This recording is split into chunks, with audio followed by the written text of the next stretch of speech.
Hello and welcome to Load Bearing Beams, the podcast that is down with G-O-D.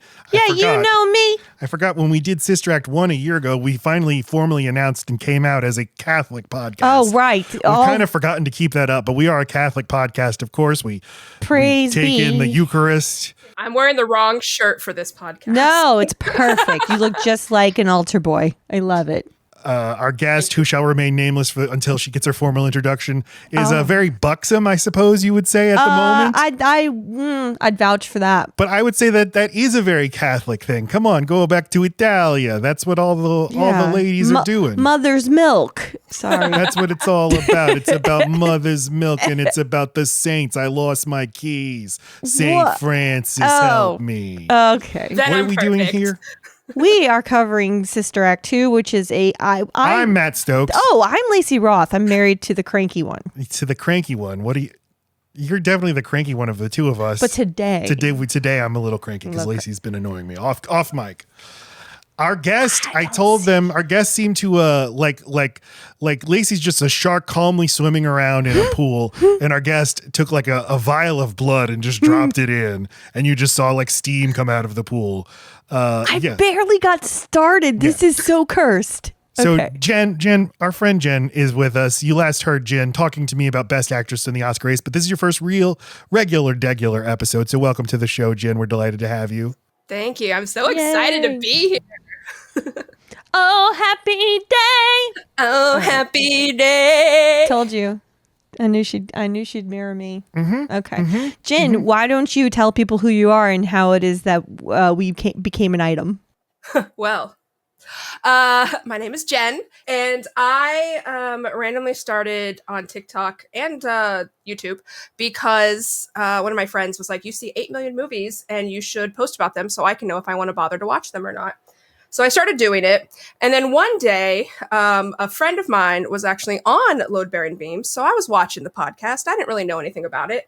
And then I saw Lacey and I was like, this person is destined to be my best friend, regardless if she even knew who I was yet. We were technically following each other, but we never talked. So I slid into her DMs and was literally like, this may be weird, but I think we should be best friends. That's what it said. I didn't know how it would go over, but I was right in my assumption. Were right. And here we are over a year ago, or a year. Inseparable ever since. Or insufferable, I guess, depending on who you ask. No one ever listens to the podcast and says that about me. That they should be your best friend. I want to be Matt's best friend. You don't really put off best friend energy. I think people want to be grumpy with you. What am I doing wrong? For the way that you are, you're doing everything right. You don't want people to talk to you, right? That's not true. Oh. Here's the difference between you and Lacey and then like me and Lacey is that you are very serious with your movies. You know so much information. And I love that about you. These are positives, by the way. I just want to clarify. So... No, I'm serious. But like with me, I consider myself like an obsessive movie watcher who's your casual like person that talks about them because I don't go deep into who directed it, who wrote it. I don't really talk about the cinematography unless something really cool stands out to me, right? Mm-hmm. I'm just like, this movie was great and here's why. It made me laugh. It had great songs. So I'm more chill when it comes to my reviews, I feel. And so I reach a very casual audience more than the intense audience that the movie community is known for. So when I saw Lacey being similar to my vibe, I was like, oh my gosh, there's someone else in this community that doesn't know who the director of a movie is. And so I immediately was like... Right. You're like, see, you can like things without knowing anything about what you're watching. Yes. But Jen, to prove that you are the movie obsessive truly, I know no one that watches as many movies as Jen. Tell the audience how many you've logged on Letterboxd this year. Oh, on Letterboxd? Is it okay if I look at my phone? Because I don't know. Yeah. Okay, I just wanted to double check. That's fine. Because I don't know that off the top of my head. Well, do you average one a day or more or less? I typically average one a day if I can. But I've been watching a lot of new TV series this year, so I feel like I'm a smidge behind on my movies. But on my Letterboxd, it is... this year, 138. See? That sounds like a lot. You know. Is that a lot? I'm trying to. So we're in April. Right. 30 days. 30. Yeah, I think that's like more than. It's more than one a day. Yeah. Well, Told you. tend to binge and watch more, but like after work, sometimes I'll watch one to calm down and maybe a TV show or something. So that's why it's. Now, I can really relate to this. If I watch a TV show, I will feel guilty. I'm like, but then I can't log a movie on my letterbox. Well, but that's why Jen uses Q and she gets to log all of it. See, I used to be using Q, but then I stopped. It just didn't feel the same. It felt like cheating on my wife and just didn't get the same, and for poorer sex is what I'm saying. Jesus to be logging my TV viewing. I use them both because I know the community. I know the movie community prefers letterboxed, so I do that because I respect the ways, but I prefer Q. I think it's way more user friendly, and I love that I can document everything, and I love that it keeps track of what TV episode I'm on as well, so I don't have to remember.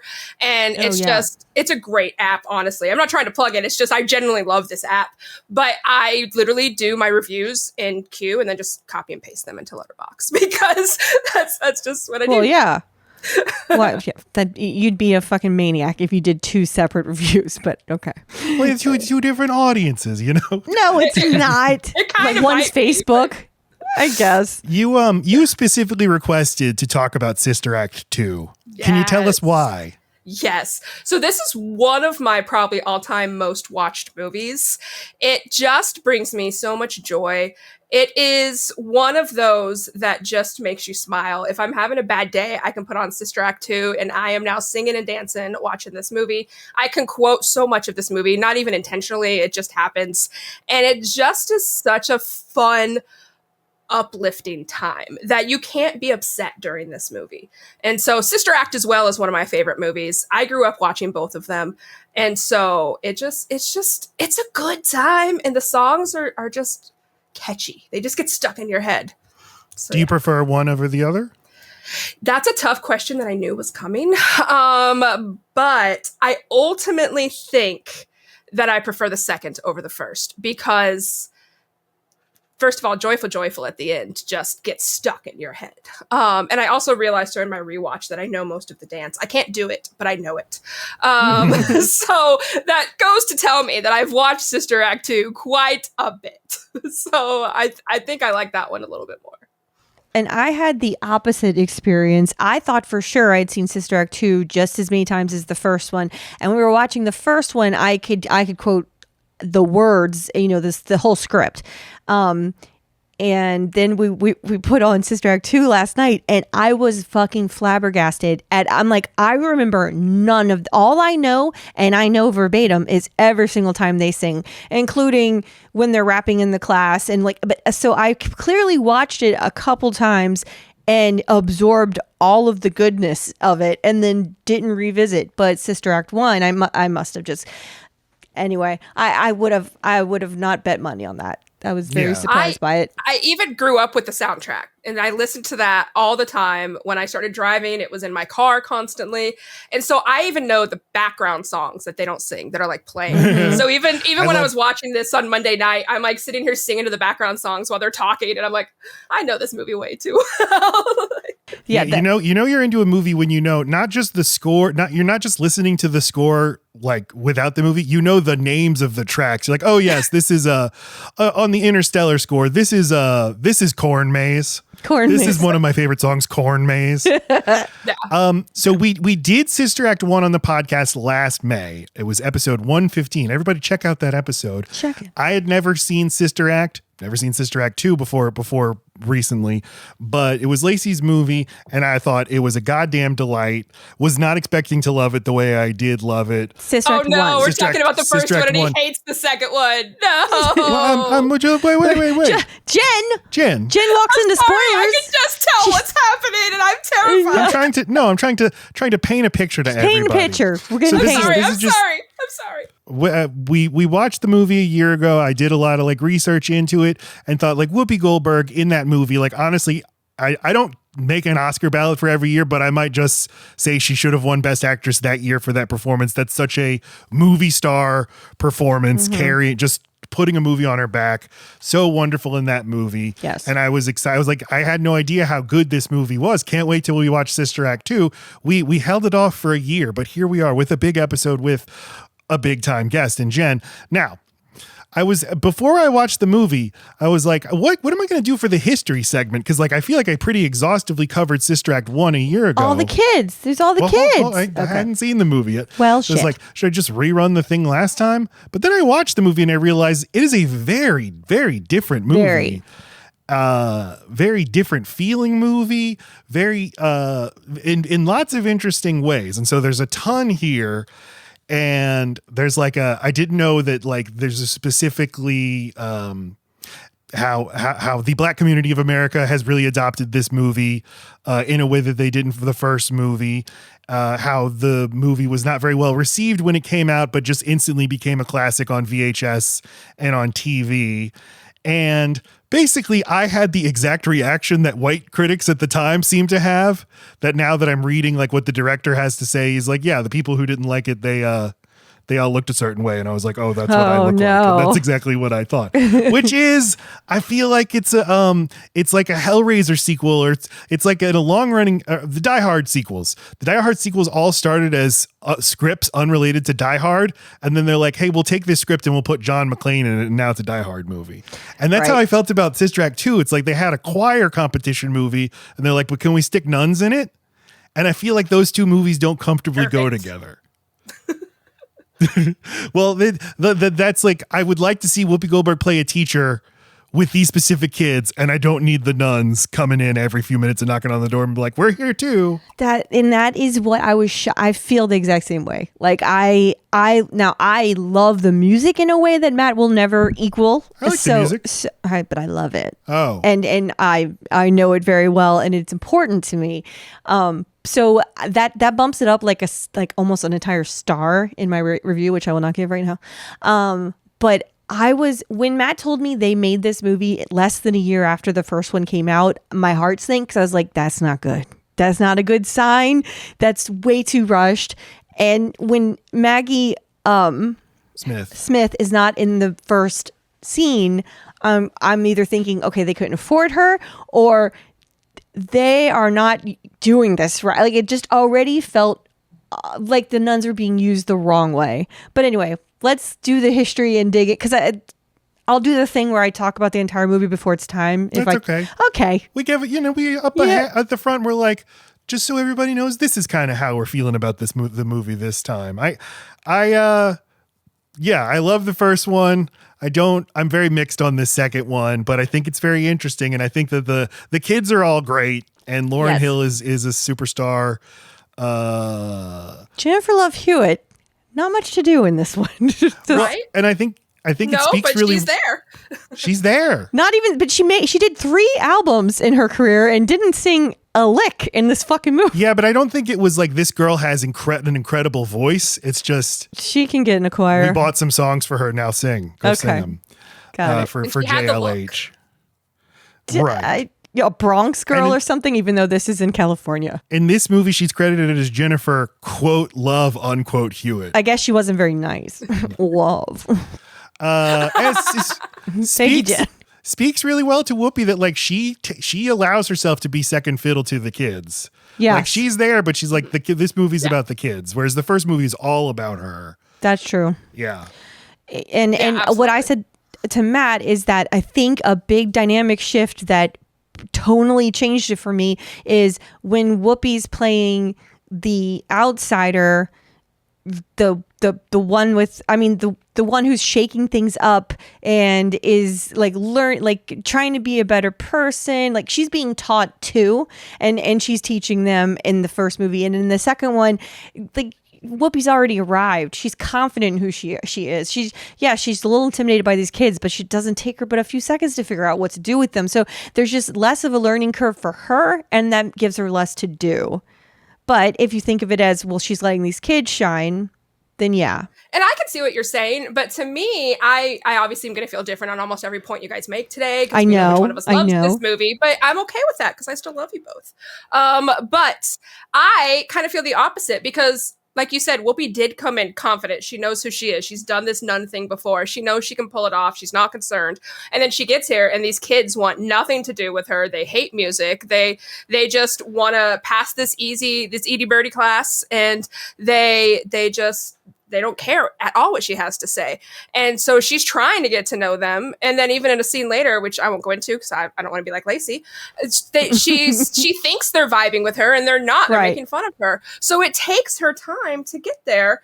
And she grows and realizes like these kids are dealing with things and I need to come at this a different way and treat them like real people. So I think she does have growth and kind of takes a step down of like, maybe I don't know everything and I need to treat them differently than how I assumed these people are. So I feel she has growth and she has to learn about herself and how she isn't, as you said, the most important person in the room and needs to portray that in this movie. So I like it. Well, but maybe what it is then is that there isn't enough room for that story to really unfold in a natural way because they're shoehorning in all the nuns every chance they get, who I fucking love. But they've got nothing to do, hardly anything at all to do. They're just delivering mundane plot-driving lines. Anyone could have delivered them, and then not only that, but they introduce a new head of the a new Maggie Smith, and then three delightful new fucking idiots to follow in the priest, and then also another baddie in Mr. Chris. It's just, we didn't need this many people. Well, it seems like the classic, like, we have to get this movie out of the door in 18 months. So it's like first draft of the script. I also noticed this movie has 3 editors, which just makes me think like shit was left out. This was cobbled together, and they're like, Sister Act was such a big hit. We need to jump on this right now. Right, like this is hot now, but they didn't realize it's a staying power, my man. Yes. Right. Right. Yeah. And maybe like VHS wasn't enough of a new thing for them to realize like movies are going to be mainly consumed. There's so much power to consuming a movie over and over on VHS. And I might be speaking way out of my depths here, but am I also crazy to think that they might have not thought like a black female lead had longevity either? Like they couldn't have known Whoopi Goldberg was going to stay relevant for as long as she did. They could have thought she was a jumping jack flash in the pan. You know what I'm saying? Yeah, maybe. I don't know. I feel like she was a little bit lonely up there as a top black woman in her field. I can't think of a ton. Yeah, no, at that time. That might have been it. They also got her to do it by greenlighting a passion project of hers, a movie called Serafina, which I've never seen. I haven't seen that. I haven't Sarah seen it. I think that Thanks, Jen. Just it's interesting. It's like if I would tell you a thing that a sequel should do, I think a great idea for a sequel to do is you like take a step sideways. Let's go to a totally unexplored area of the first movie. Right. And this movie's like, okay, let's go into the community and see like what do nuns do when they're not at the convent. Right. And I think that's a great idea. That was smart.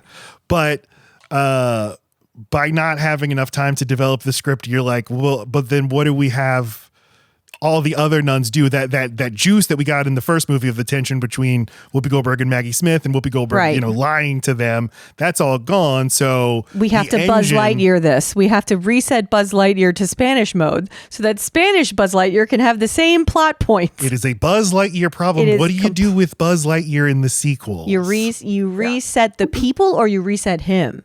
So they reset the people in this one. Yeah. Different guy to lie to. Yeah, and I could see where you're coming from. Like the nuns really aren't necessary in this movie, and like I get it. I could still see some of the flaws, even though this movie is perfect to me.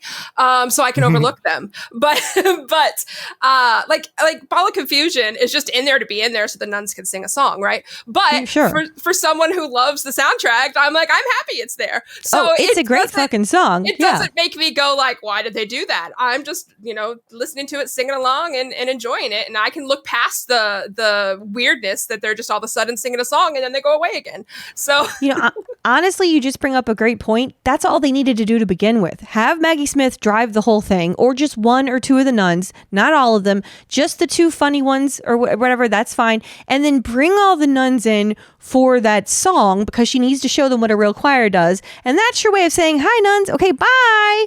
And then you've got so many less people to juggle. I mean, just bring the breakout people from the first one through, not everyone. And if it sounds like we're harping too much on this, it's like they are in the movie movie a lot. They are. But when they are, you're like, they give them nothing to do. they don't, and you're making me think of the first movie, which I miss. Which I miss, but I realize a lot of people like the second movie a lot more, and it's like that's why there's that tension of right. Do you just do the first movie over again, or do you try something really different? But and it's like they had something really different. They had something really special, and they didn't lean enough in. I could have done with one or two more songs from the kids because I was really surprised by how few songs there are because they live so largely in my head, and there's like 3. Mm-hmm. Yeah. I want to tell everybody about the Load Bearing Beams Patreon, patreon.com/Load Bearing Beams. Sign up for Load Bearing Beams Collector's Edition for bonus content. Here's what we have. This month, we're doing M. Night Shyamalan's The Happening, a fun, kind of bad movie that I nevertheless like, with my friend Patrick Perot, who does a Mark Wahlberg impression from that movie that I really love. That's the main reason we're having him on that episode. So that'll be later in the month. Let's see. This episode right here is coming out April 24th. Our episode about Sister Act. Anyway, before that, the pilot episode of The Office we will be covering on Patreon. We will be covering with our friend Wade Hemel, the pilot episode of The American Office. And I also did a little video essay about Captain America the Winter Soldier. So if you want those things, the only place you can get them is patreon.com/loadbearingbeams. Sign up. $5 a month for all of that. And now, let's talk about the history of Sister Act 2.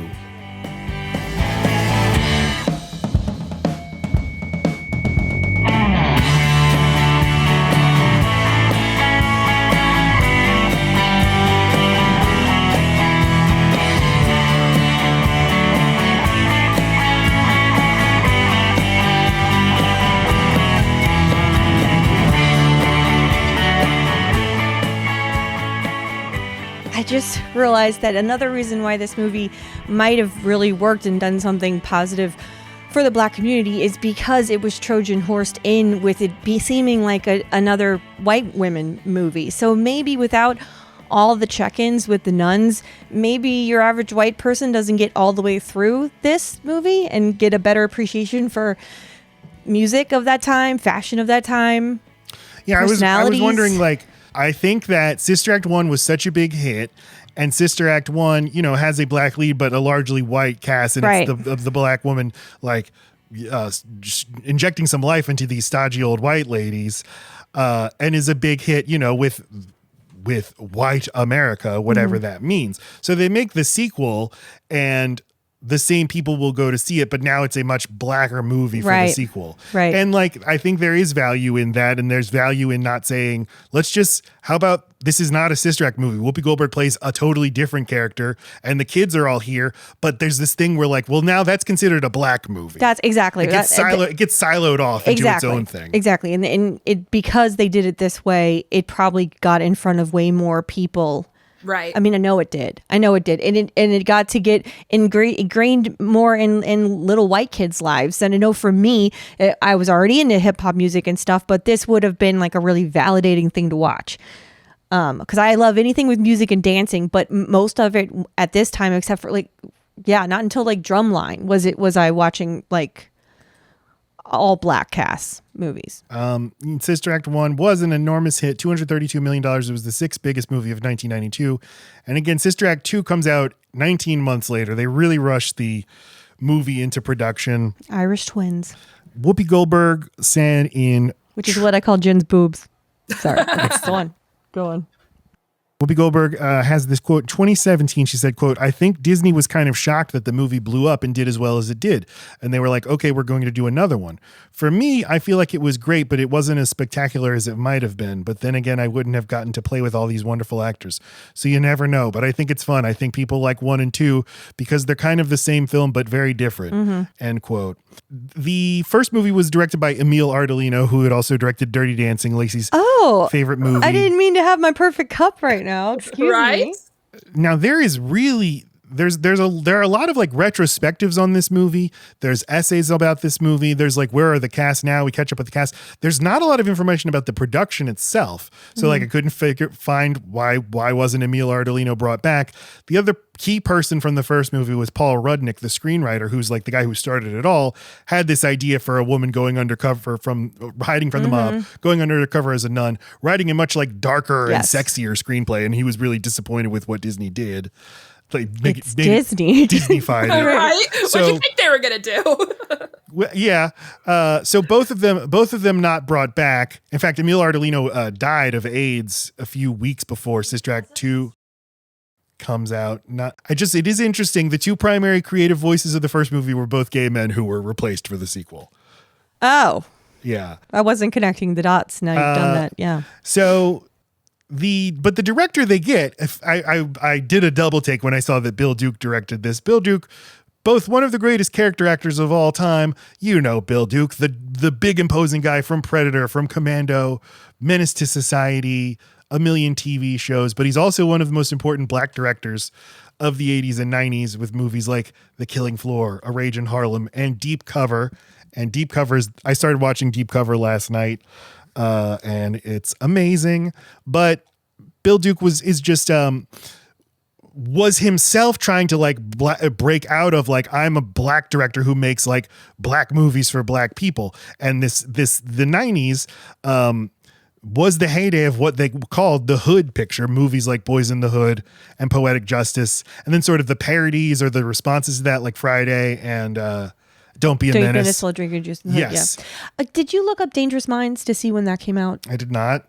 Do you know, Jen, off the top of your head, the Michelle Pfeiffer movie where it's a more serious version of Let Me Get to the Youths?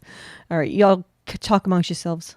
So Bill Duke is brought on to direct this movie. There is a 2022 profile of Bill Duke from IndieWire, and I'm going to read from it here. Quote, instead of using the cachet he earned by directing Deep Cover to ride the wave of visceral urban films and enjoy the further acclaim that probably would have followed, Duke pivoted in a very different direction by taking on a Jewish comedy in The Cemetery Club.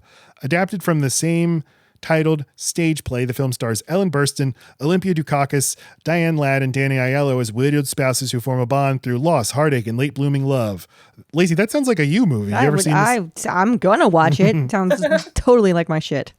Its humor is deeply Jewish, very catty, and unlike anything you'd expect from a black director during the 1990s.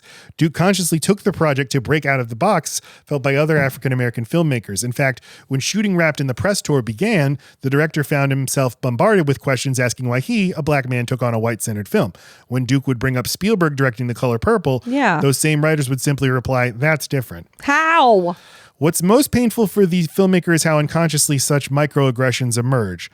I used to think it was intentional, Duke said, but it's programmed. They're not trying to insult you or anything, but that's how they feel. While Sister Act 2 has developed cult status as a family favorite, the critical rejection of it and what it says about white critics' ability to accept black films not set against the backdrop of trauma still looms large. I quote from Bill Duke, I think a black director doing something of this magnitude was not necessarily acceptable in those days. In those days, I was never going to get the same respect the original got.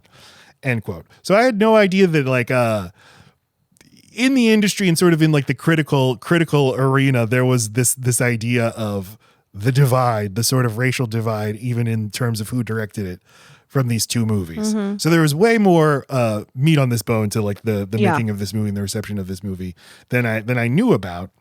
And so it seems kind of hefty for Disney, honestly, for Disney to even be a part of the conversation. I'm almost certainly not knowing it. Right. Yeah. Right.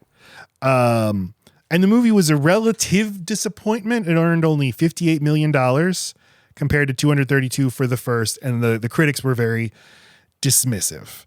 And so Bill Duke said of the critics, quote, the reviewers at that time could not really be linked to our communities or the message. As you know, the faces of the reviewers were very different from the viewers, the reviewers were very different than the viewers. So I was surprised but not shocked because they didn't get it at the time. They didn't get the message and did not relate on an emotional level. End quote. And I bring that quote up because like I watched this movie and I did not respond to it the way I responded to the first film. And it's interesting to then see a great black director like Bill Duke saying of critics, stodgy white critics from the 1990s who had the exact same reaction I had, which made me feel great about myself. Oh, what I think is interesting is, I was a young child watching this movie, and until we're having this conversation now, like, I didn't know any of this, right? I didn't know about the history which is why I'm actually really excited we're doing this. I just immediately loved this movie. My parents both loved this movie. My brother loved this movie. I grew up in a family that would always just randomly burst out in song. So when people say that doesn't happen in real life, I'm like, you have not met my family. And so anytime a musical came out, we were excited. So I never looked at this as like a white or black musical. I just was in love with this movie from the get-go and knew that this was going to be in my life forever from like a little early age. And like I said, even now I watched it the other day and it made me just as happy as like the first time I watched this movie. And so I never even knew that there was all this turmoil around it, because to me, it's a fantastic, wonderful movie that I have no idea why people wouldn't like it. So it's crazy. It's certainly, it's like it being a movie about, like, it's not a movie about race at all. It just happens to have a largely black cast, which was in Hollywood not a thing. Or if it was a thing, it's like, that's a specialty movie. That's a movie intended for a niche audience. Well, and what he said, the director said, which is that a largely black cast with the background that the movie's not centered around trauma. Yes. That's what we weren't used to. It's just black people just day in the life of.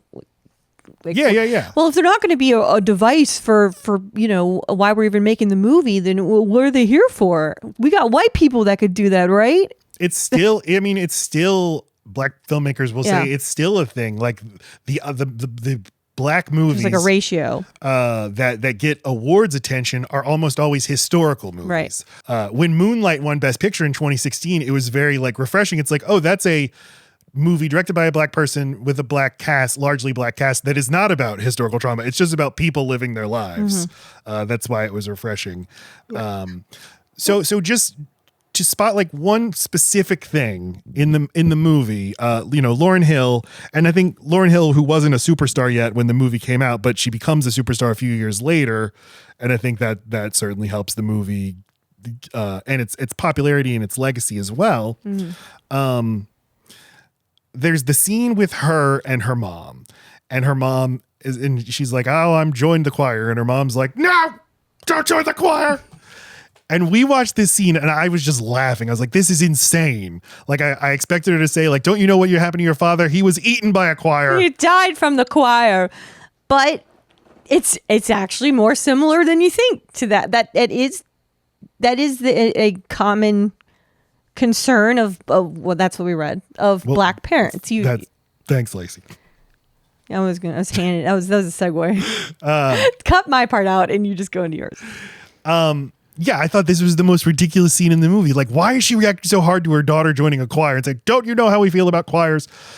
So there's this 2023 essay in the Los Angeles Review of Books by Brandon Tensley about this specific scene. Quote, "This moving scene sensitively captures the conflict between a black parent and her child as they negotiate risk and opportunity. Rita simply wants to nourish her vocal abilities, but Florence is ferociously protective. She doesn't want her daughter to meet the same fate as her husband, who died broke chasing his musical ambitions. Florence scratches out a living as a hairdresser and is intimately familiar with the precarity that tends to hover like an apparition over black families. She's determined to give Rita some measure of security. But when Sister Act 2 debuted 30 years ago this month, critics, white critics mostly, weren't thrilled with the relationship. Variety said that because of the mother-daughter subplot, the action gets bogged down. Roger Ebert lamented that Hill is an example of talent gone to waste. Dissatisfaction extended to the entire film, which the Washington Post dismissed as shamelessly contrived pap. End quote. Anyway, that scene meaning something different to white and black audiences was interesting because it definitely looked ridiculous to me. But I guess without having sort of the shorthand of this idea that like it's scary if you're a black parent who's trying so hard to like get your kids to like work hard and like the meritocracy will reward you. Any distractions from that, like you have to nip in the bud right away. And so if you sort of have that as shorthand, it doesn't seem ridiculous or like a huge reaction for the mom to do that. Well, this is another example of this is not a plot I think should go away. It is one that is underdeveloped. And so I just feel like you lose a couple of scenes with the nuns and you've got more time to build in what this narrative is trying to do. I mean, that it just seems heavy-handed because you get just a tiny bit of it and then all of a sudden it's, what the fuck is this choir shit? It feels abrupt. Yeah. Right. Yeah. And I it think, does feel. oh, sorry, Matt. I think that it's in there because it kind of shows, she has this love for music and she just wants to sing, but she also wants to respect her mom. So it's this fine line she wants to walk. And then she finally realizes like, oh, I can't always live my life for my mom and I need to do what I want to do. And I can prove to her that I can do this. And so again, I guess this naive child watching it didn't feel out of place for me, which is it's so fun talking to you. As a child, like I don't think I didn't feel out of place to me either. Right, but even as an adult, rewatching it though, I think because I still have the memories of watching it all my life, it still doesn't feel out of place to me. And it's weird because I'm just like, makes sense, her husband was a failure and she doesn't want her daughter to be a failure. I get that. So it was never something that stuck out to me as like, this is kind of weird how it's just shoved in here. Because I was like, it's kind of like the side plot that drives her to what she ultimately wants to do. So it's really interesting how people can watch the same exact movie and get two completely different things from it. Right. It's not that I felt it was out of place. It's that like, whoa, she suddenly seems like a cartoon villain. Right. To be like, well, in this house, Lacey said it's like the movie Coco. In this house, we hate music. Right. We do not have guitars. We were killed by guitars. Yes. It feels very Disney. It's like it just felt a little bit like underdeveloped and like they didn't have enough time to work this mom who's very good. They don't have enough time to weave her in. They just have her yelling from the top of their house her daughter's full name to get in here and do your homework or whatever. And it's just like that's the only fucking scene we have until it's I told you never to bring music into this house. Right, but there's a only in like reading these essays that I realized like two certain types of two certain black people that maybe like I didn't need more scenes with her because I know this type of person. Right. I've known this type of person, or maybe I am this type of person. And that's just what's so interesting is to find these things out about movies. And like Jen says, two people responding completely differently to the exact same thing just because they're bringing their own experiences to what they're watching. What aggravated me was that there was so much potential with this movie to be like great that I feel like it was rushed. I feel like what Whoopi Goldberg said is hitting on the head. They had the magic, but they rushed it coming out. If they had just spent a little more time on the writing, everything the kids get to do and say works for me. Whoopi almost entirely works for me. It's all the interjection nun parts that those were the rushed parts, and I feel like it did the entire thing a disservice. Not that the movie shouldn't have been made, but that it was disrespected in the way it was made. Is what bums me out. And I think it's interesting that you say it feels very Disney-fied, I guess I'll say, because I was someone that grew up watching Disney movies and I watched a lot of them. And so I guess for me, my brain was already used to the Disneyfication of movies. The formula. And so it didn't seem weird to me because some of the movies I grew up watching are older Disney movies way before my time that my mom grew up loving. So then I watched those. And so the formula works for them. And that's what I'm used to. So to me, I was like, this movie's perfect. I love it. Because to me, it was, I just feel like there's so much talent and so much work put into certain parts of it that it could have transcended a little bit more and done even more for the community it did stuff for. But anyway, that's not for me to decide. So it did what it meant to do. No, and it's a beloved movie. And reading all these articles from people who love it, they know all the kids like intimately. They know the names of all the kids. And me, only having watched the movie once, I was like, I know Lauryn Hill. I don't even know the character's name, and I know the guy who can Rita. sing the high pitched note. I know it's Rita, and Amal can sing the high pitched note. But if you watch a movie over and over and over again, you suddenly know all these details. And if So it all makes sense, and you can't say like anyway. Well, that's the whole point of the podcast, right? Is that the distance or the not having it be one of your beams is the way to get like a more, I don't know that it's a more honest look, but like it's an unbiased look, I guess. Yeah. Right. All right.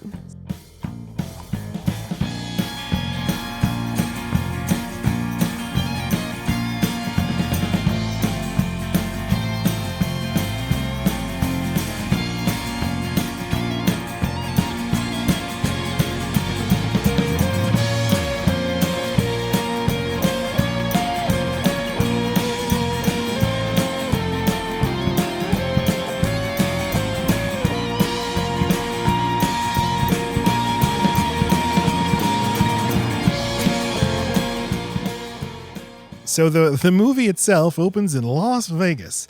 I would have bet anything that the on-screen title of this movie is not Sister Act 2, but no, Sister Act 2, Back in the Habit is the on-screen title.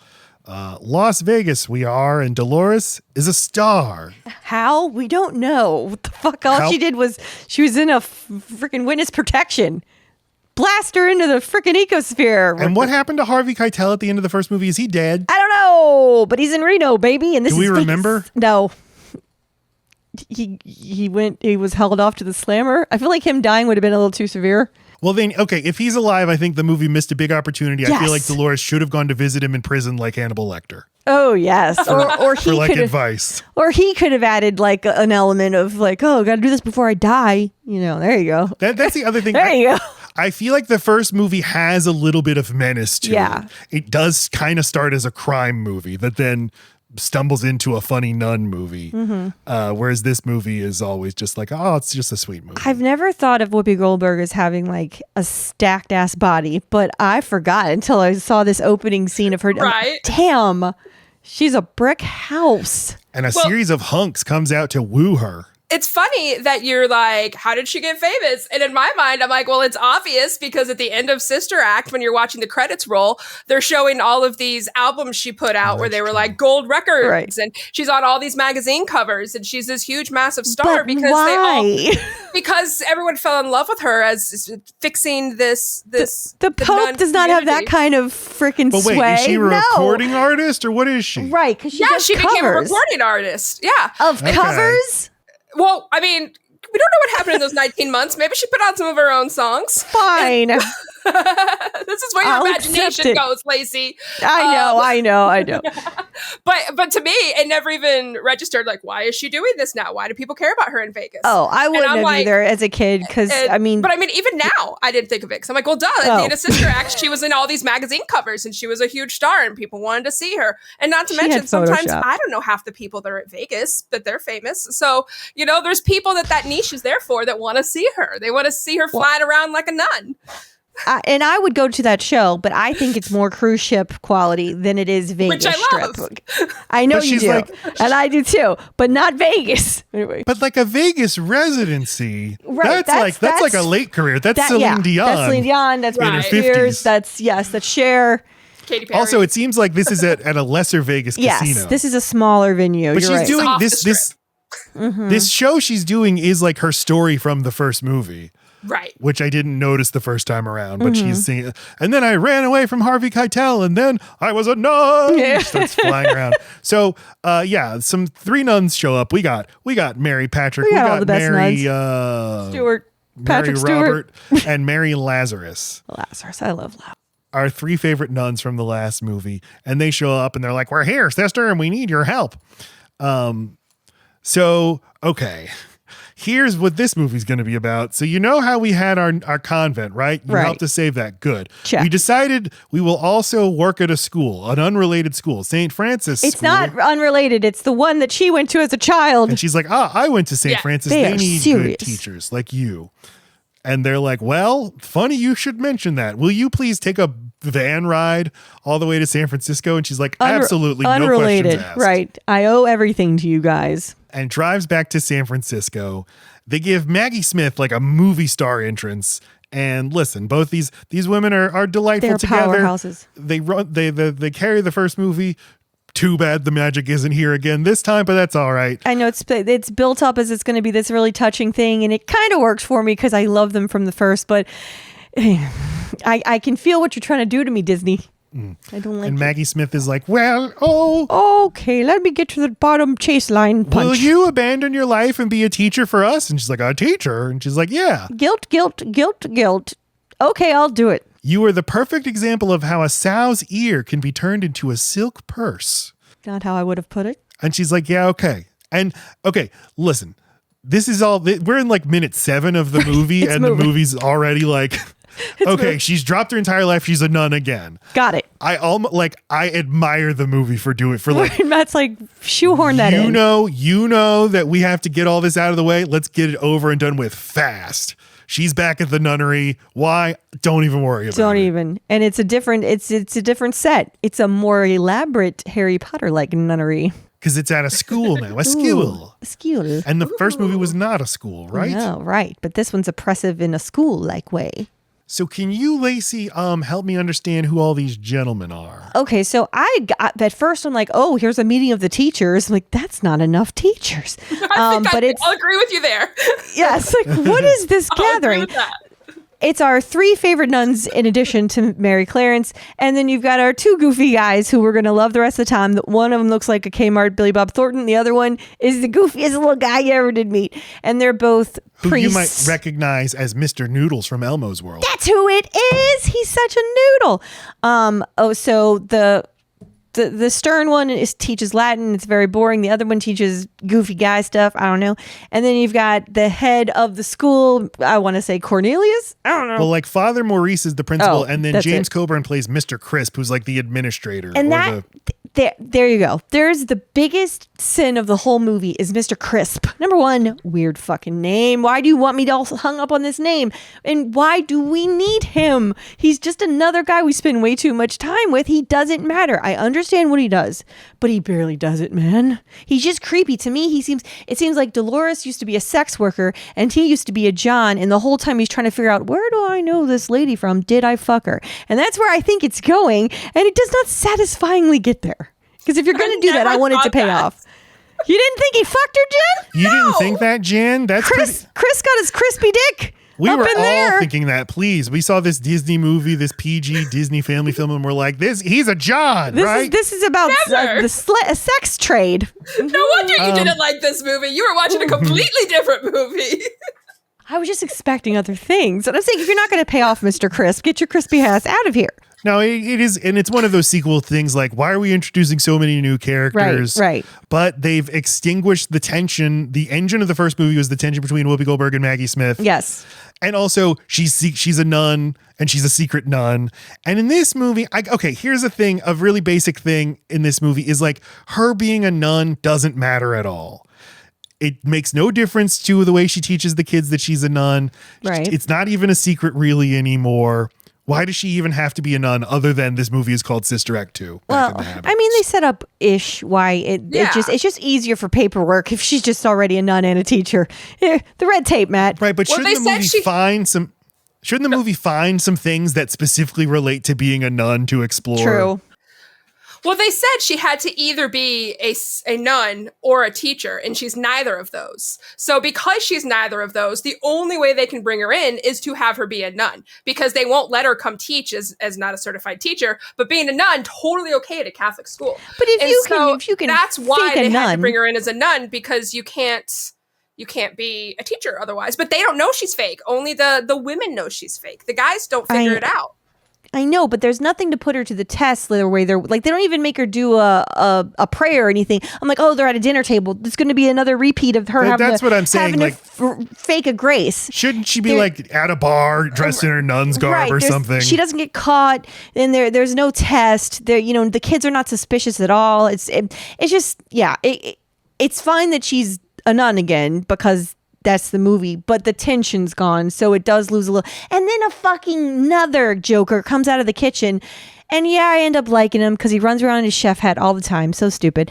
But he's not just a chef; he's also got a bit, and it's that he can only freaking cook sausages, and I'm so disgusted. I want to leave this nunnery right now. This school, I want to flamethrower it just based on the sausage. But then they not one but 2 takes at the sausage plate. Like, what are we doing? You guys have time to burn? I don't need this fucking chef. All right. Well, now let's get to the meat. Well, really fast. The meat. She does. No, right. She does get tested, though, a little bit in this, because when he's like, oh, so they tell me you came from a prison. And she's like, oh, yeah, I totally hated the prison. He's like, oh, really? Because they said you loved the prison. And she's thinking, why didn't they tell me my backstory? And then, then she tries to cover it up. And he's like, oh, really? Because they said this. And she's like, well, really, I hated it and I loved it. And so she's trying to get through her backstory, having no clue what it is and failing miserably. And this guy's just like, makes sense, right? So, I mean, they do still have some of those elements in there, but yeah, it's not the same as her trying to do a prayer in front of the entire nunnery or something like that. But they do still get those moments in, I feel. Yeah, I just feel like they forgot that she's undercover. Well, I feel like the movie loses track of it. My point was like, if the screenwriters changed it so that she's not a nun, she's just, hey, I'm a teacher. Nothing else about the movie nothing significant would actually change. Right. And if that's the case, then don't be a nun. you should probably ask questions about why you're doing this. It's not exactly. No, it's a screenwriting thing, right? And like the sausage, like just because you're going to stick a giant sausage in a door later on does not mean we needed the sausage bit to begin with. It's just they're throwing too much at it when they've got all these freaking stars they could be spending time with.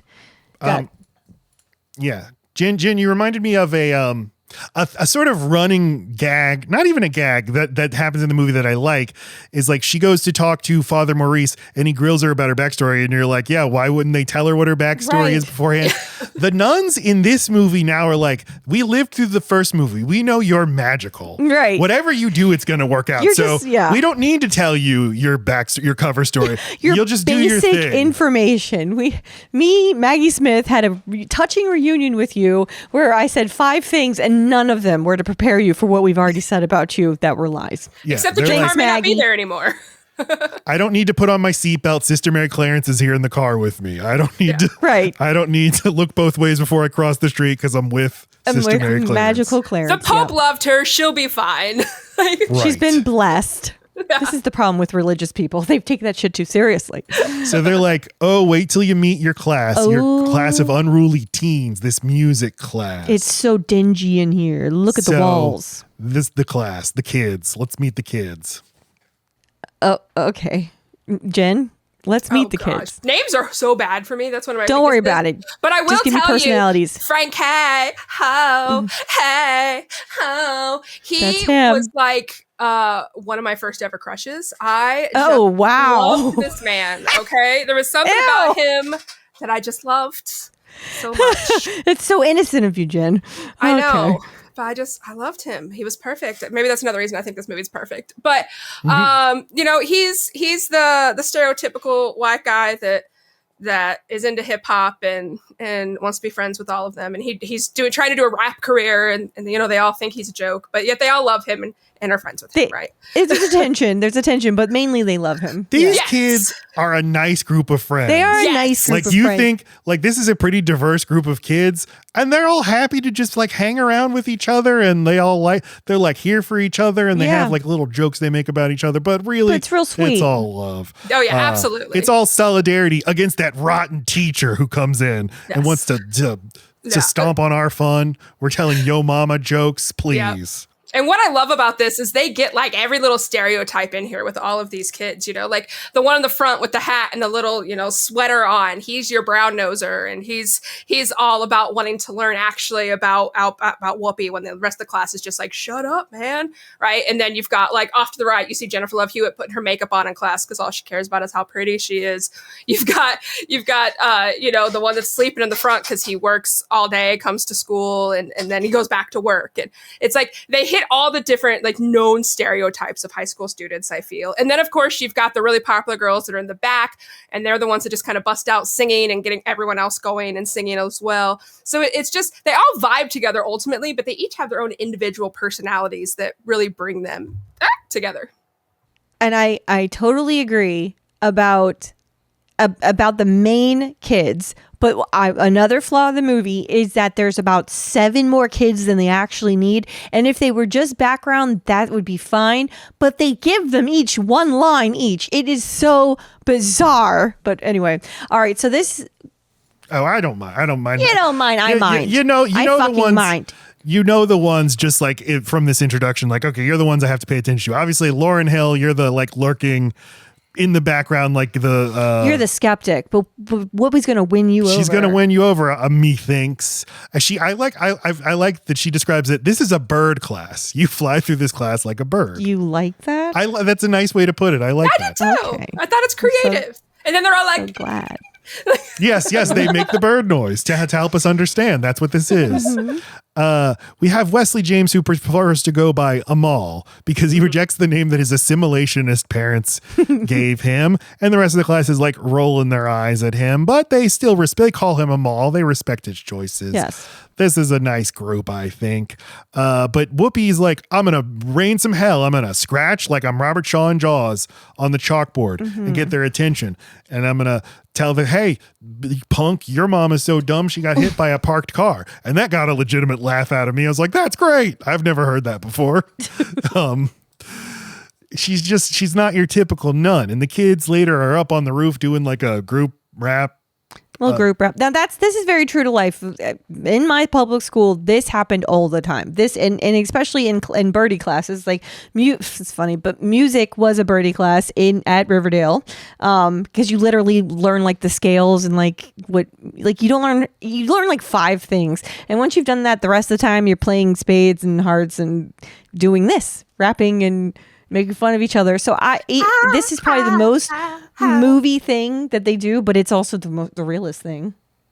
We had very different high school experiences. I know that. I know that. I went to Mandeville High on the North Shore. Oh, I had LBB fucking Patagonia bag. LLB, not whatever. Patagonia. Come on. Okay. And it doesn't help that whenever you accuse me of having an LL Bean, I'm like, everybody had an LL Bean. I had to have a mesh school bag because of drugs and weapons. So no, there was no LL Bean. What's an LL Bean? It's a snooty, like embroidered. It's fucking snooty. You get it out of a catalog only, and then you get your initials on it. Don't you know? Oh, I had a JanSport. Yes, I did too. This was like one tier up from JanSport, but it was JanSport was already the name brand high tier. Like Eastport is the shameful shit you bought from Walmart that you would bring to class unless you got a bougie ass JanSport. All right. Well, we do send our kids now to the exact same school district, so as our kids what? are that you're making fun of right now. Okay, except for we're on the realistic side, not the fucking side. We moved to the bad side of the parish, so there you go. You're the one all the parents look out for. Yes. And then later that night, not only do these kids hang out in school all day, they go get together and hang out by the store where their friend Richard works. Because he's got to work. That's real. He's got to work. Bring the party to him. I know. I love that. But they also just live. This is a neighborhood school, and they all just live right here, and that's why they're invested in the school not closing later when they find out the school is going to close. Yes, that works for me. Richard Boss is played by Bill Duke in his one scene in the movie. And I love this scene. It gives them personality. It solidifies their friendship with each other and how much they do like each other. And it cracks me up too when Whoopi Goldberg comes in and steals the rap and does her own little rap. And it's just a nice scene for me because it shows that they're not just random kids in a class. Like they genuinely care about each other. They hang out in and out of school. So and then it's Whoopi trying to show them she's not scared of them, but to still be on their level, basically. But she's also she's also like stalking. She's studying them in the wild. Yeah, well, she's getting the rhythm down too, so she can jump in with her rhyme because she doesn't want to look like a fool, you know. I saw it. Which I don't know, Matt, if Lacey told you this or not, but all day today we were sending each other back and forth voice memos of songs from this movie. Yes, he was told, and he was not impressed. That's disappointing. What did you want me to do? Like what? There's nothing surprising about this information. Send us a recording of you. I can't do that. We meet Rita's mom, who's played by Cheryl Lee Ralph, currently on Abbott Elementary, but like a legend, who screams from the window to like come in and do homework. So like Rita, the super talented singer, is like the one who has the mom who's like, no, we work our asses off. That is how we will achieve. Kind of like the Tracy Flick dynamic from Election, of the mother who's like, I'm going to. You're going to be what I could not be, and education is the key. That's a great for someone who doesn't notice wardrobe and hair and stuff for that much. That's a perfect analogy because also, like always done up to the nines. Always, she's not. This mother doesn't read as like dressing beyond her station. She just looks like impeccable always. And then one more thing I wanted to say about Whoopi, like there's not that much tension about like her character. Dolores is cool, but Dolores is cool for like a 44-year-old and is like maybe gonna struggle to come across as cool to the kids. Like, wait till they see the stuff I know, but she might learn, oh, I don't actually know anything about rap, about like 90s rap. But no, she doesn't really struggle. And she admits to the rap that she knows, which would be the rap of her time. Like she doesn't try to be any more current than, she's like, look, we can all fusion together. So it's the next day in class. She goes in. She's very scared because the class is all very quiet and paying very close attention. And she's like, Jesus Christ, what's happening? And they're like, good morning, Mrs. Mary Clarence. And she's like, okay. And they play a very mean prank on her. It is mean. Of putting super glue or whatever on her chair. That's all one dress. She's got nothing under that, kids. Yeah. And I thought, let's just take a look at it. Oh.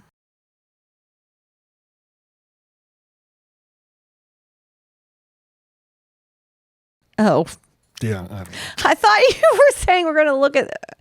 all right. Whenever I think of a prank on a teacher, I think of the prank from The Simpsons where they're gonna use the log to impale and kill their teacher. You thought of this too, Jen? Thank God. Oh no! I'm saying I thought you were going to show the video. That where right. Yeah, I was like, what are you doing? Then I'm like, oh wait, The Simpsons. But yeah, I mean that prank. Absolutely. Now that you say that, I can see the comparison.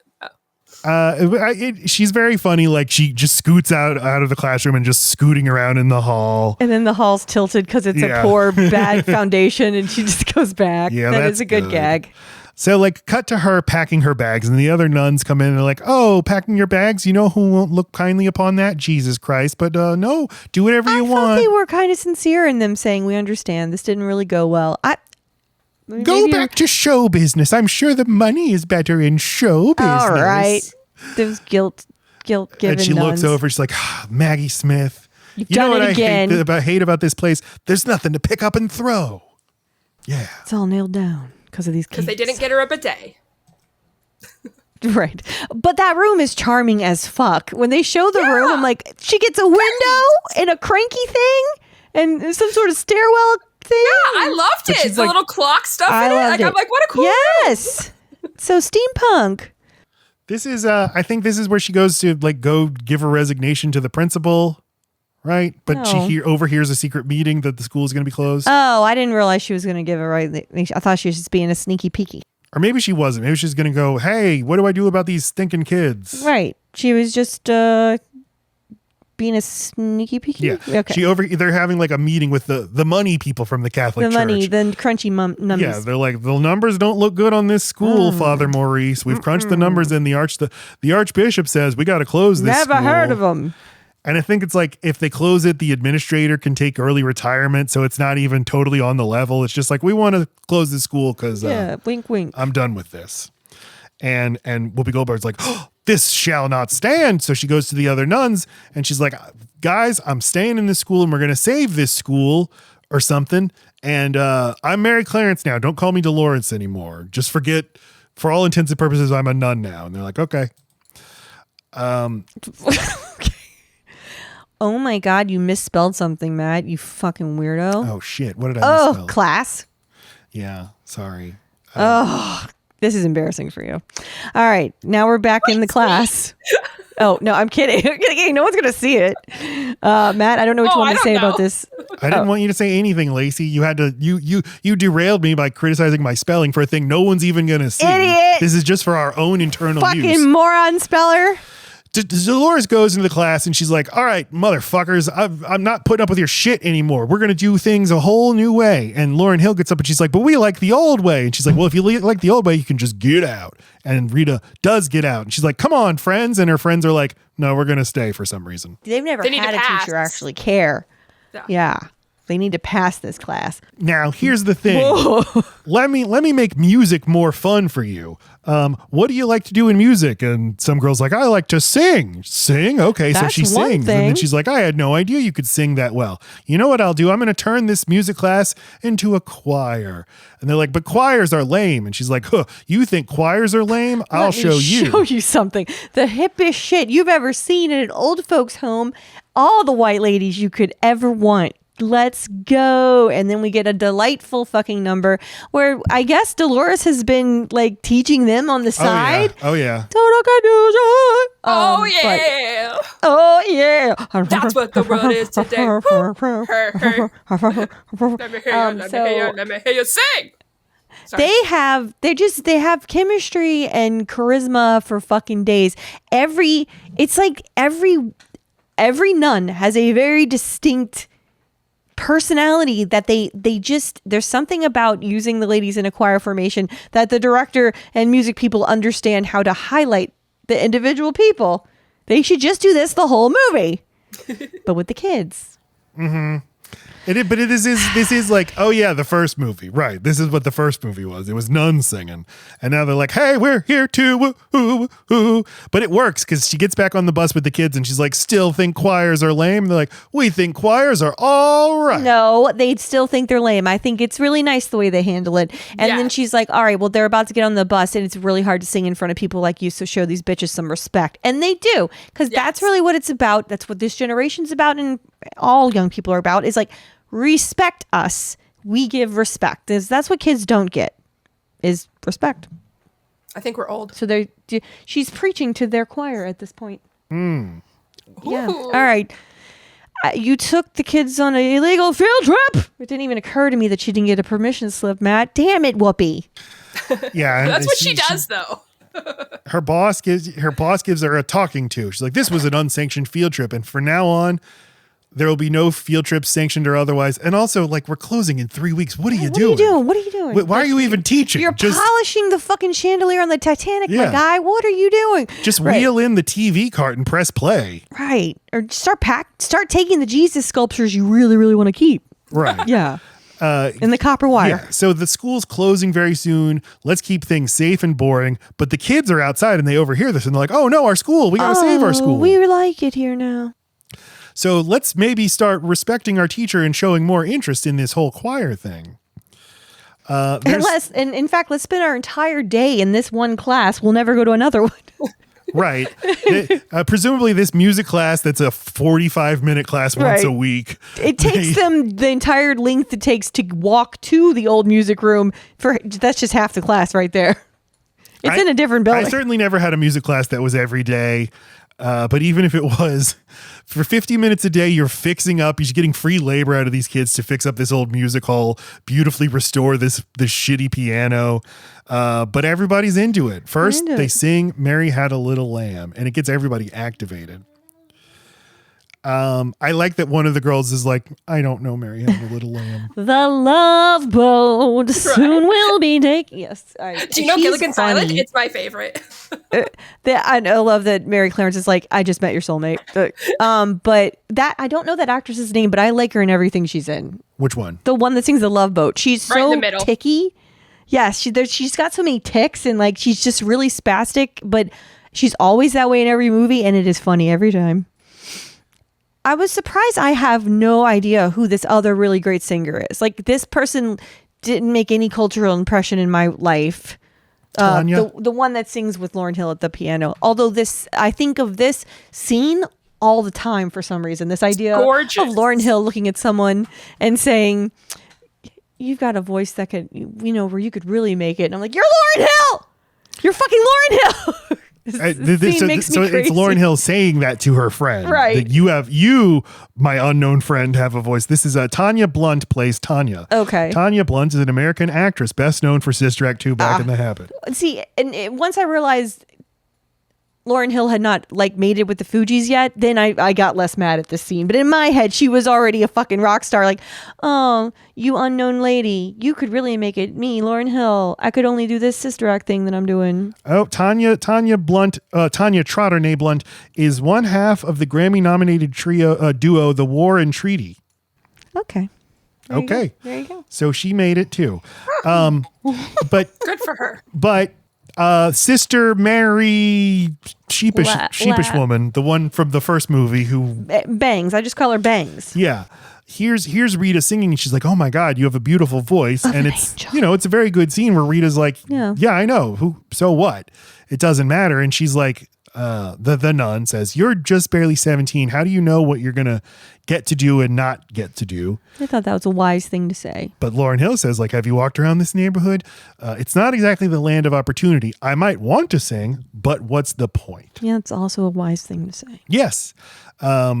Lots of people are good at singing, and I might be True. the best singer, but and what? What am I going to do with How that? many white guys do I want to fuck to get an opportunity? None. Even the most none. Even the most, even the most Mr. Crisp. privileged and wealthy people still have an infinitesimal chance Right. of succeeding. You have to be a Nepo baby, and even then you have to overcome that. Yeah. So this sister is like, I know a magical lady who will help you, Mary Clarence. And she's like, you got to take her under your wing. So Mary Clarence, Dolores gives You ever want to go to Vegas, Rita?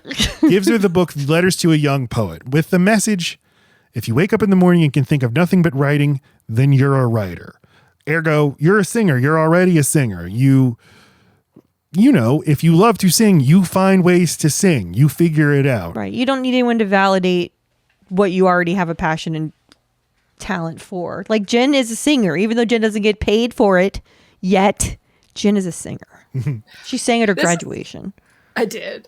This is also when we get just some great, background music as well. As I said, I love the background music because they kind of hint at it. And then in the back, that's when they're doing it like, if you want to be somebody, if you want to go somewhere, you better wake up and pay attention. And then that's all in like the background as they're trying to figure out and build the choir room. And it's like really motivating in the back. Like, you guys can do this. You just got to step up to it and you're going to be great. I didn't realize what a mantra it was. I didn't realize it was literally a lesson she was teaching on the board. In my head, it was always a song because that's how I remember it. But yeah, it's like, no, that's just my motto. You two sounded very good together just now. Aww. This is why we send each other singing voice memos. Yes. Over combine an them. internet connection. It matched up perfectly. Oh. Really, I'm praising the internet connection, if anything. No. Two lovely voices. I'm recording a song tomorrow. Oh my God, Matt, why has it got to be about you? Fuck. So I felt left out. Okay, Matt, you did great too. Thank you. Yeah, but you were good at the recording it. Thank you. No, it's I sent, we're doing our summer mini series. We haven't announced what it is yet, but we're doing our summer mini series. And like last summer, the summer of Spielberg, we need a new theme song. Mm-hmm. So I wrote a theme song, recorded a demo, and sent it to Wade, my musical partner, let's say, best friend, my collaborator. And he said, yeah, I think this could be good. So he's coming over tomorrow. I've got some notes. So Matt's like, what the fuck are the notes, man? He's like totally nervous.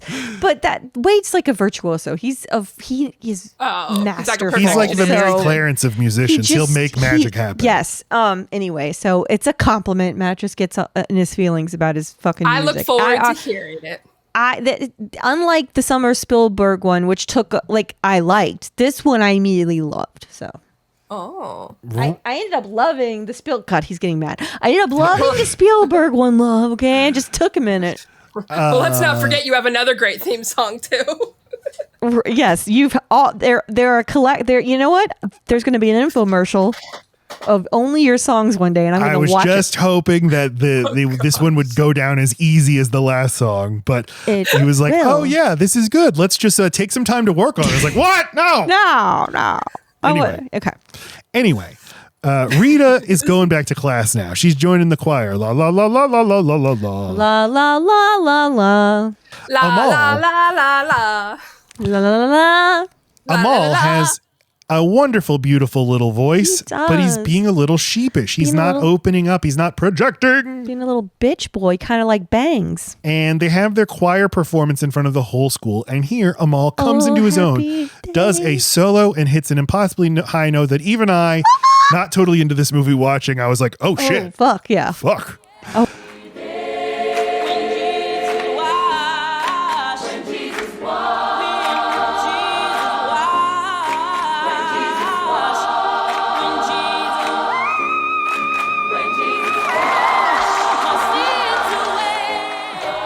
I wonder if he did that in real time as a shock. I wonder if people in real time were shocked, or how many takes it took them. Anyway, I'm certain they what we are hearing was When not recorded Jesus right there on walked- set. Oh, Yeah. Because that's just very difficult to do. fine. So Ryan Toby's the actor who plays Amal. He later went on to be in the music group What City would you High. do if you was at home crying all didn't know alone on the that. bedroom floor because you're hungry? Who does And the song only Lacey way is to- singing? See what I mean? I didn't step on your- I'm celebrating the point that you looked up. And as we all I know, the love best part that of that song, I do too. the best part of that song is when the guy is like, "Oh, I get it. What would you do if your son was at home?" And then just repeats the entire Right, all thing. alone on the bedroom floor because he's hungry. He's hungry, and he says each line as though he's understanding it. And the only way to feed him is sleep with to him. sleep with a man for a little For a bit little of bit of money. money. His 'Cause daddy's gone. So we're smoking rock now, in and out of lockdown. You don't got a job I now. got a job now. It's somewhere smoking rock now. Not so we are. Me and my child are smoking rock now. Yes, the That's child the is hungry. problem, You got to give it rock. The child. Okay, fine. Don't you? No, I'm just kidding. I never thought of it like that. Well, All right, so the thing about this movie and its shoddy screenplay is it's like, oh, we need like some stakes. So we're not Band saying that if you win a singing competition that we're just now telling you about that it'll save the school, but maybe it wouldn't hurt. It's just not like, you know, that that's what's going to happen, but maybe the movie needs to do some work to make you Right. connect these more. right. But the nuns are just like digging through the old trophy room and they're like, our school Oh. used to win a lot of singing competitions. How about that? Maybe we could I try to wonder do if it they again. still do these. Right. I wonder if there are competitions for things. They do, and it's next week, and we can enter with $2,000. Oh my God, we're about to bring it on. So, It's already been rotten. No, it hasn't. so we have the scene with Lauryn Hill and her mother, where she's just laying on her bed listening to music, and her mom's like, "What are you doing? What are you fucking listening to? Give me You know, that just some- music. Doesn't have a rhythm. Is that a musical composition?" Yeah, no. Your father was eaten by a radioactive choir. I told you never say that word in the house choir. I forbid you to join the choir. So Rita, has to go tell Dolores, I cannot join the choir. I cannot go on the trip to the competition in LA. And Whoopi Goldberg is like, well, I will go talk some sense into your mother. And her Does mother the opposite. is the first person who's not won over by the Sister Mary Clarence magic. Yes, you're right. Absolutely. Can't use your magic on a lady that's already magical. Now the sisters have to find $2,000. Whoopi Goldberg, despite being like Don't worry. on a platinum selling recording artist and having a Vegas residency, is like, I got nothing. So they have to do a fundraiser where they sing some songs Right. Can't you into a sell some karaoke stuff? machine. Whoopi, can't you sell some stuff from your apartment? Yeah. Or just, Do a meet hey, and greet. Dolores whatever's having a concert. Right. Oh, God, you're so smart, Matt. This is why we're in marketing, baby. But guys, if you believe it, they raised the $2,000. They did. They all just Actually- shy. Yeah. Yeah. That part is one of the only parts that ever bothered me in this movie because they're like, Why? we made over $2,000. And then they add it all up and they're like, we made $1,700. We're It's going 19. to the competition. Oh, I thought it was 19. 17. No, it's and- under. And yeah, 17's under. And so But it's less under than that. I mean, more under than- Wait. So I'm like, no, you said you needed over 2,000, but okay.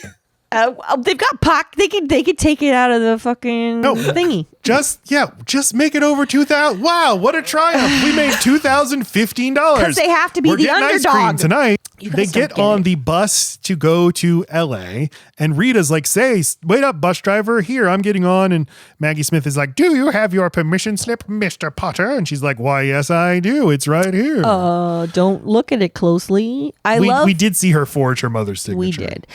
But I love that she left a note for her mom because she's not a bad kid. She really wants to do this not because she wants to rebel, but because this is very important to her. But my favorite thing is that her mom reads the first sentence, then sits down to read one more sentence. The letter's over. It's a two-sentence letter. We're you looking don't at it right Literally now. see You the don't writing on this letter. Right. You know it's a short letter. Half of it is love your daughter, Rita Watkins original. You know what it says. Get up.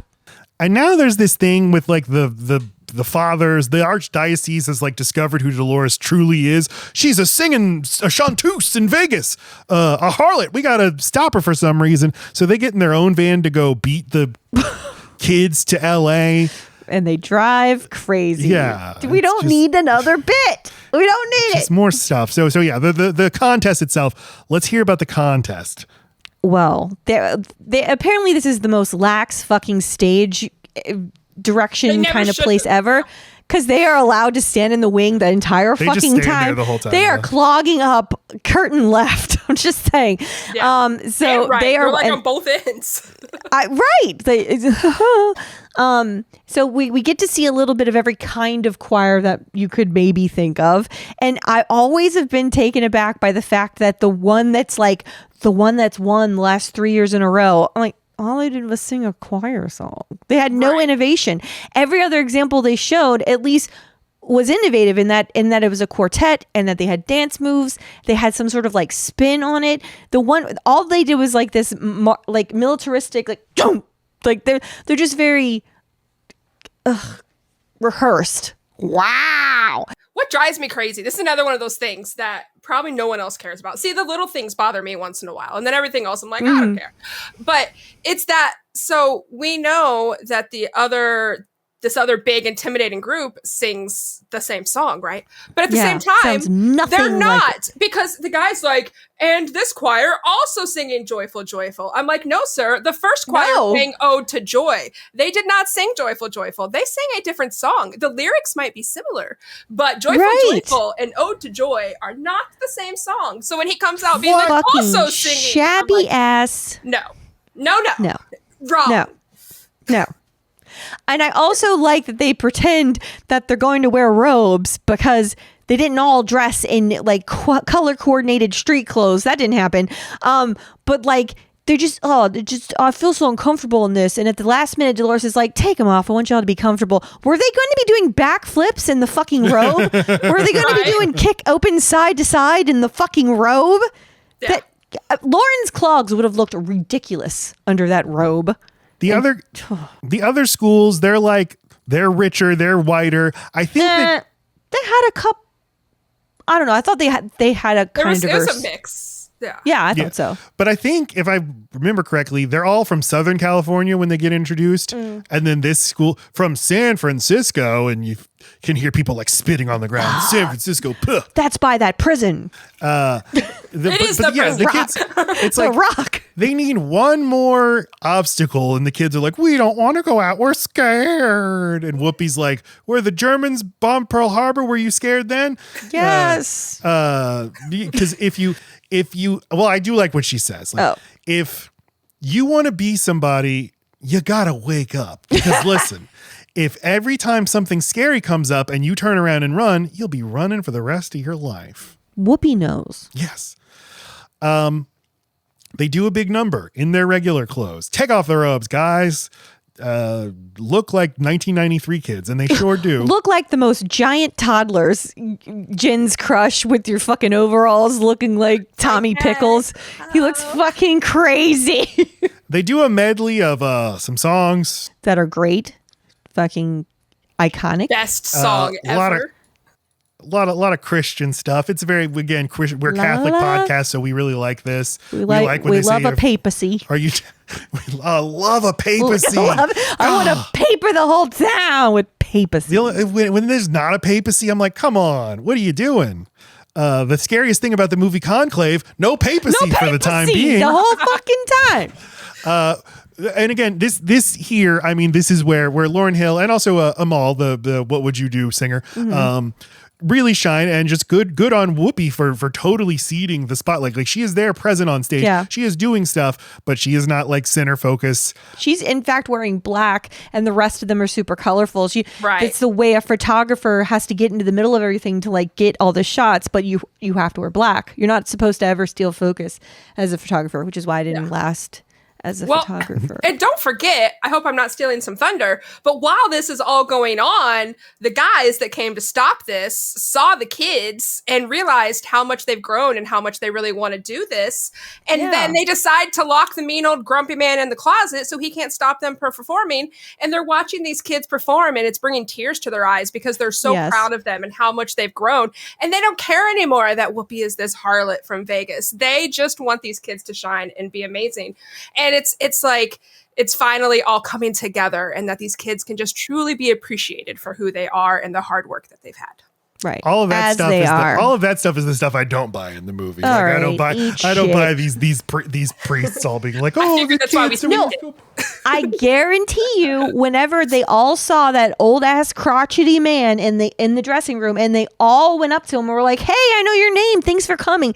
His little heart melted. He's never ever been greeted like that from the cool kids at school. Right. He's like, "Nope, you're right. Crimes are good. Fraud is awesome. I'm gonna go get a sausage, kidnap a man for a little while. You guys do you." Yeah. I know he doesn't. He's not part of the I love kidnapping. that but- little thing. It's like his heart melted and he became a fan. in that moment. And then he has that moment with Maggie Smith where she's like, she's not exactly the nun you think she is. And he's like, I know. And then they try to fuck each other, right? Because then he's that happens. Because then he's like, you can fucking betray me anytime you want. There is a little moment. Yes. Like, there is a little giggle there, but I still think they're innocent nun and guy. And none in sausage. No, they fucked before. That's how I read it. They fucked before and may do it again. They used to be artists and they used to get down in art ass. No. She's fucked as a movies. nun. She definitely has. She's fucked as a nun. Yeah, you can see it. It's in her performance. You lift up the habit, you get down to business. Was that Sister Act 1.5? Yeah, it's the Too version you fast, couldn't too see. furious. Too raw for theaters. Back under my habit. They win. They win the contest. Oh, they win. Yeah. Yay. And the archdiocese is pleased as punch, and they're like, no liked school it. closure. Yay. Don't close the school. I do like that the mean administrator, they're like, and this is the genius who is behind all of it. He's like, I was? Oh, I mean, worked in yes, the first I guess movie. I was. That's how they got Maggie Hey. Smith roped into stuff in the first movie. Yeah. As they said, and it was all her idea. And the kids find out Whoopi Goldberg's not really a nun. And they're like, you're a Vegas showgirl. And she's like, no, I'm a Vegas headliner. Freeze frame ending. Well, and one of the things that I love is when they go to the those three original nuns that we talk about, where the guys go to them and she's like, did you know that she's not really a nun?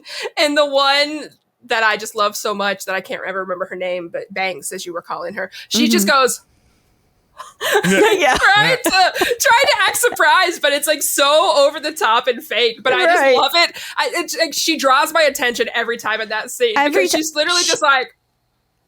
She's a really good comedic actress, though, because you just remind me of something. Whenever in the medley thing that they do to fundraise, Whoopi Goldberg has her part where she's pretending to be James Brown, where she pretends to fall on the ground and then she needs the robe, and the whole time Mary Bangs is like, "Oh, you fell down? Oh no!" Like she's acting along with her. It is really fucking funny. If you, I would watch that scene again just to see her be like, "Oh, she's okay." Oh, anyway. And the old nun. She's funny in the first movie. She has my favorite line from the first movie. We can't turn her over to the feds, sister. That's the end of the movie. Sister Act 2, back in the habit. And are you aware that supposedly the third one finally got greenlit? No. There's been talk of a sequel for, I think, like 10 years. As long as Whoopi's in it. And I love that they had that little reunion thing that they did. So if all those kids are back, I'm back. Right. Because of the reunion, it came out. They're going to push it, and it's going to be, I think, a Disney Plus movie. Oh, okay, that gave me goosebumps. A Sister Actory. Now, I should have checked before I said this, but no, Jen, you should never check. That was a couple months ago, okay? But I'm that person that I would watch it. I don't care. So if they make 12 of them, I'll watch all 12, this is not the bar. Yeah, you're not the bar. What you watch Jen watch it is not the fucking bar. You watch trash. I think that's a great bar. No, it's the lowest. It's the Jim Carrey quote that he said when we did our Truman Show episode. He said, like, people were telling me forever, dude, you got to do a Dumb and Dumber 2. And then he's like, and we did it, and no one cared. You only care about like the idea that we're going to do it. Yeah, I feel like a Sister Act 3 on Disney Plus would just come and go and no one would be like, people would be like, I'm still going to watch it though. That's valid. Because it's going to have good music numbers. And if they bring back the original dead director, there you go. Oh, they did that. Amazing. I'm there. They have AI. There. They have AI. You bring back his I head would not in a be jar. there for that. No, don't say that. Sister Act 3, the haunted version. Yes, it's Ghost with Sister Act mixed together. It's a bunch of dead Patrick nuns, Swayze's Ghost. and they have to learn how to sing. And Yes. I don't know what the third one would be, the premise, but I just think the first two did so well in their own ways that I just don't know how the third one could contribute to it. I think Matt's right. They have to go sideways again.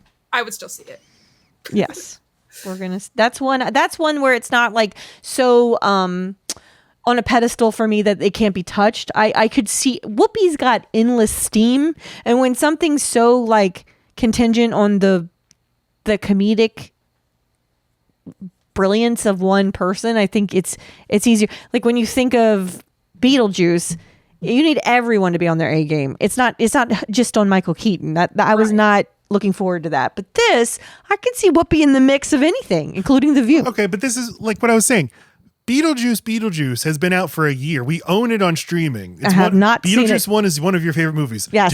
Have we ever watched it? But You're like, I resented that I was not excited about it. I had Beetlejuice stuff that was cool, and now I have Beetlejuice stuff that looks like everybody else fucking has it. I got my mug way before the goddamn movie came out. I just hated it made my old stuff not cool anymore. Who are you talking about? All Who the thinks you're not cool? Everyone. Who is saying you're not cool? I don't talk to them.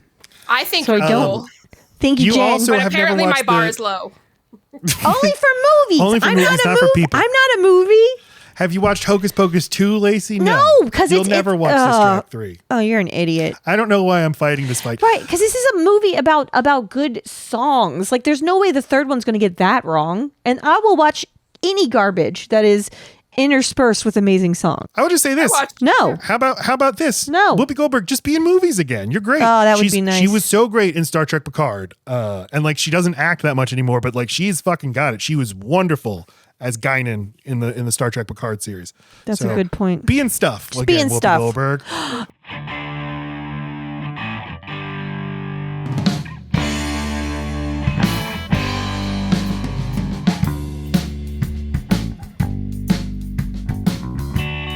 What are our final thoughts and star ratings on Sister Act 2? I need to go to bed. Jen, we're going to go with you first. Letterboxd rules out of 5. I figured. Well, obviously this is a 5 for me. Jesus Christ. If this is, I mean, I'm aware my ratings sometimes are a little biased, and that's, it is a little very. Well, wait, they have to be. That's how that works. But I love this movie. Like I said, it makes me smile, it makes me happy, and every single time I watch it, I'm filled with just as much joy as when I watched it the first time. So joyful.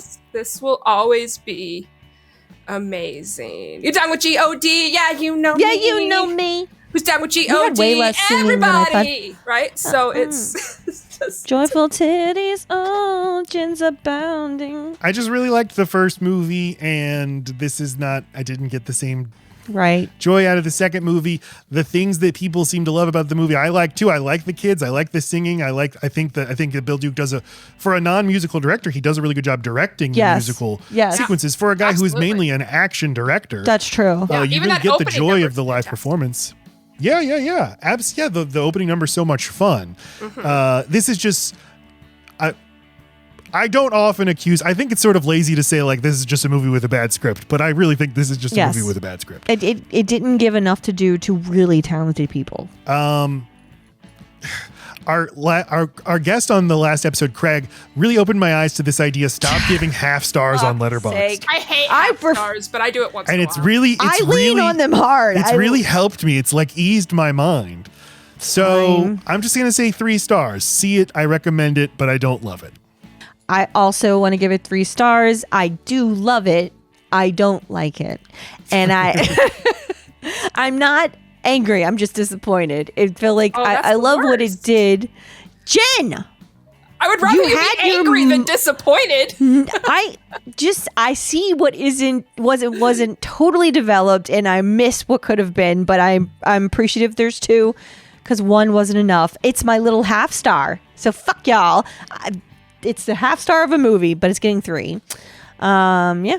It still makes me happy. See Sister Act 2 is what we're saying. Jen, please plug. Jen, do your hair like that again. Look how cute your hair is in that picture.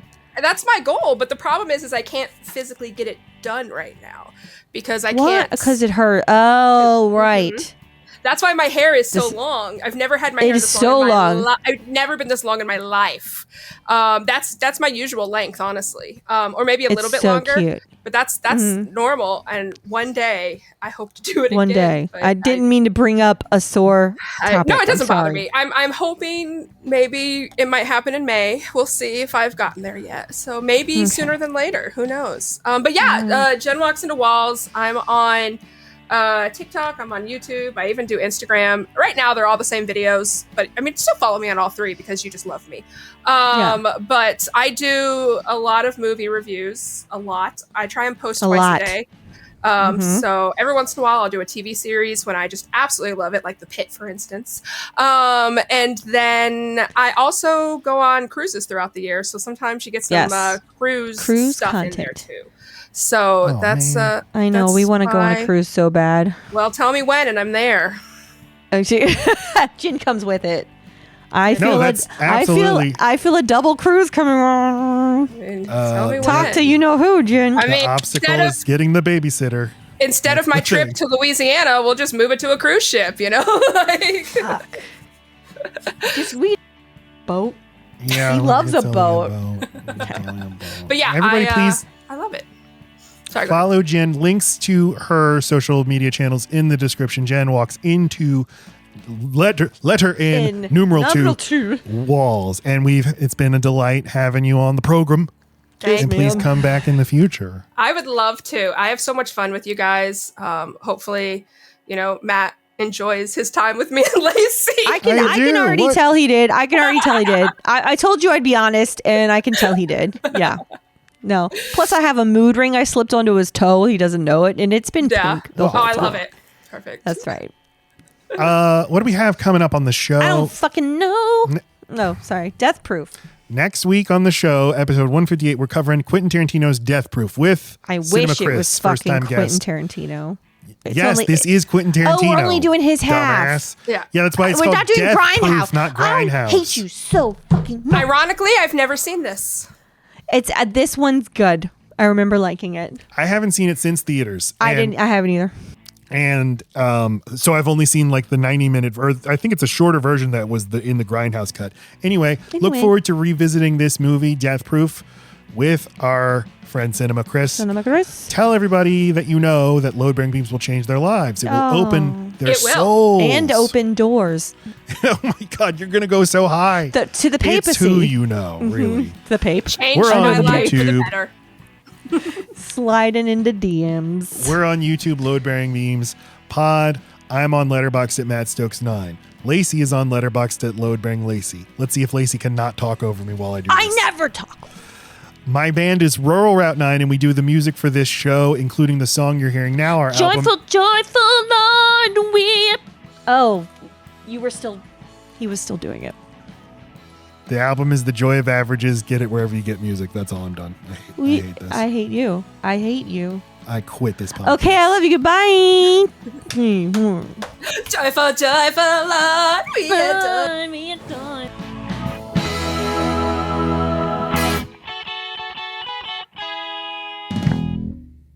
Three, four.